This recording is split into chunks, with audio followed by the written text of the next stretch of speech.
Buenas tardes, este es un video del grupo número 16 del Laboratorio de Física, integrado por Cristina Chato, Andrea Argotti, Sebastián Jara, Alejandro Simbaña y quien les habla, Carla Reyes. Nosotros les hablaremos acerca de la biomecánica del pie. Para comprender mejor el tema tenemos que saber que el pie está conformado por los siguientes huesos. El tarso son los huesos en la parte trasera del pie. El metatarso son los huesos largos del pie que conectan el tobillo con los dedos. La falange es el hueso pequeño y largo de los varios que forman el esqueleto de los dedos. El astrálago es el hueso corto del pie que está situado en la parte superior y central del tarso. El calcáneo es el hueso más grande del tarso del pie. Se encuentra en la parte posterior del pie debajo de los huesos que forman la articulación del tobillo. La tibia es el hueso que soporta el peso de la pierna, por lo que es el segundo hueso más grande del cuerpo después del fémur. Nuestros pies son muy importantes, soportan nuestro peso y nos permiten movernos. Pero no todos tenemos el mismo tipo de pie.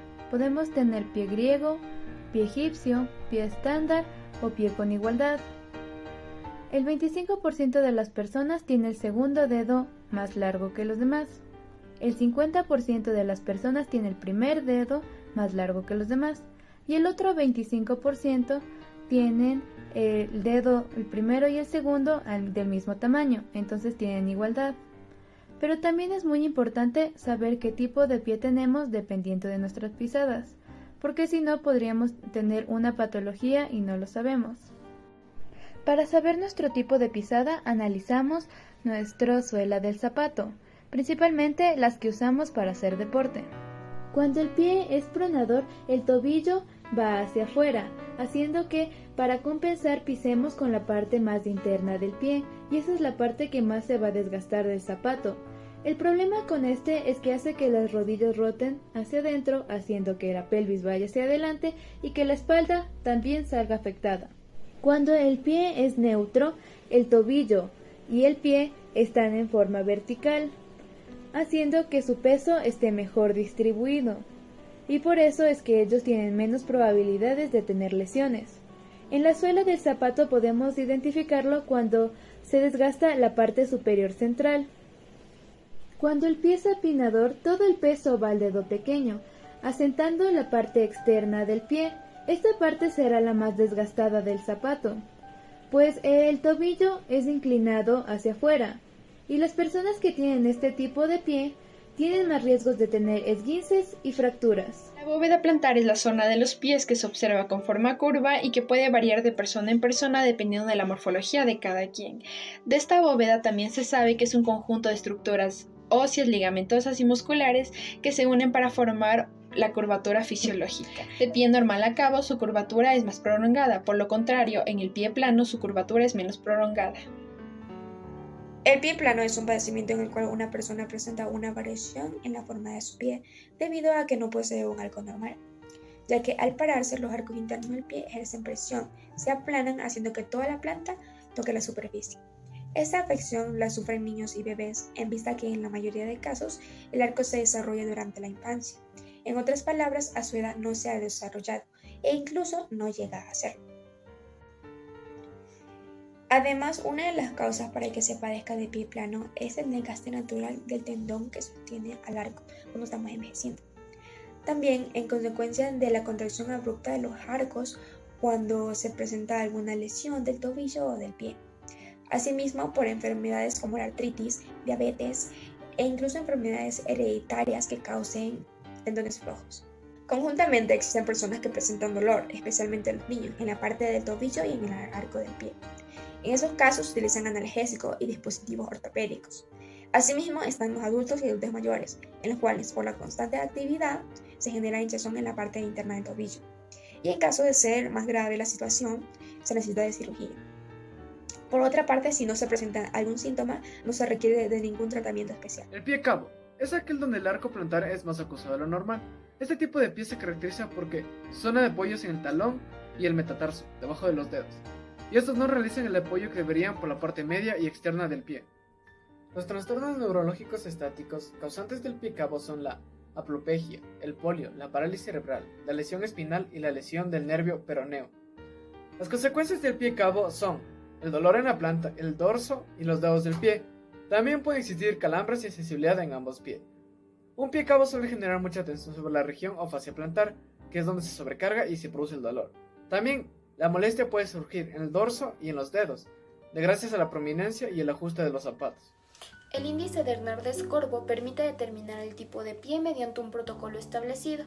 Así, el pie se tipifica según las medidas obtenidas a través de la imagen plantar, dando como resultado 6 posibilidades que abarcan desde el pie plano hasta el pie cabo extremo. En primer lugar, se realiza la toma de impresión de la huella plantar en una hoja.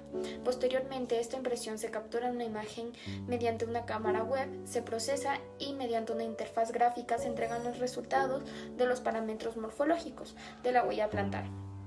Al realizar las pruebas de largo y ancho del pie, comprobó que el valor arrojado por el sistema es cercano al valor dado manualmente, que equivale a un 3% de error.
Mi tipo de pie es normal cabo y supinador. Los huesos que pueden estar siendo afectados es el tarso, el metatarso y las falanges. Además, pierdo la estabilidad al correr y puedo tener lesiones. Para corregirlo, necesitaría de fisioterapia. En conclusión, mi tipo de pie es normal cabo y supinador. Los huesos que son afectados son el tarso, el metatarso y las falanges. Lo más probable es que me lesione al realizar alguna actividad física como el correr. Esto se puede solucionar utilizando plantillas o fisioterapia. En conclusión, yo tengo pies normales cabo, que se encuentran en el rango de 58,82%. Generalmente estos tipos de pie no producen ninguna molestia, pero si llega a 60% pasaría de ser pie cabo a ser pie cabo, lo que provocaría molestias, calambres, sensibilidad, entre otros. Como conclusión, podemos determinar que poseo una huella de tipo normal en mi pie izquierdo, ya que al reemplazar los cálculos en la fórmula respectiva para hallar qué tipo de pie poseo, da como resultado 51,16%, un valor que entra dentro del rango de pie normal. Eso quiere decir que tengo una altura en la bóveda plantar ni muy alta ni muy baja. También poseo una huella de tipo normal cava en mi pie derecho, ya que se encuentra con un valor del 58,14%. Eso quiere decir que tengo una ligera curvatura en mi arco plantar. Asimismo, al realizar el respectivo análisis de la caminata de carrera, en el video se puede observar que poseo una pisada neutra, ya que al levantarme, ya sea caminar o correr, ejerzo una mayor presión en la parte central del talón y en las falanges, lo cual quiere decir que mis calzados se van a desgastar más en esas zonas. De igual manera, cabe recalcar la importancia de estos parámetros, ya que gracias a estos podemos conocer las técnicas de movimiento, el tipo de calzado que poseemos, las fuerzas de reacción que se dan al realizar actividad física. Por ejemplo, en un deportista, dependiendo del pie que posea, puede incrementar su velocidad durante una carrera, como es el caso de las personas con pie cabo. También permite analizar el riesgo o la posibilidad que tenemos de presentar alguna lesión, ya que al determinar el tipo de pie que poseemos, se denotan cuándo y qué articulaciones ejercen mayor presión, y si eso afecta de de manera positiva o negativa a la salud del individuo, ya sea a corto o a largo plazo. En virtud de lo argumentado, puedo concluir que gracias al método de parametrización Hernández-Corbo, sé que tengo los pies cabos, ya que al realizar las respectivas operaciones matemáticas, en el pie derecho me da como resultado un 65%, que está dentro del rango del pie cabo. De la misma forma, mi pie izquierdo, con una mínima diferencia del 3%, es decir, 62%, mi pie también entra en el rango del pie cabo. Además, mi tipo de pisada es neutra, ya que mis pies y talones al momento de caminar se mantienen en línea vertical. Mi pie prona, pero no en exceso. Por eso el desgaste de mis zapatillas se pronuncia más en la parte de los talones y en las falanges, por lo que se afirma que mi pisada no se recarga de forma excesiva en ningún área del pie. En conclusión, la importancia que conlleva la estructura, que sería el tipo de calzado, la locomoción, el movimiento que ejerce el individuo y la actividad física, todo eso es fundamental al momento de determinar qué tipo de pie posee el individuo o inclusive qué tipo de enfermedad puede adquirir próximamente. En mi caso, al poseer pie cabo con una pisada neutra, me resulta más cómodo usar zapatos de preferencia Skechers al momento de realizar algún deporte para no afectar mi salud.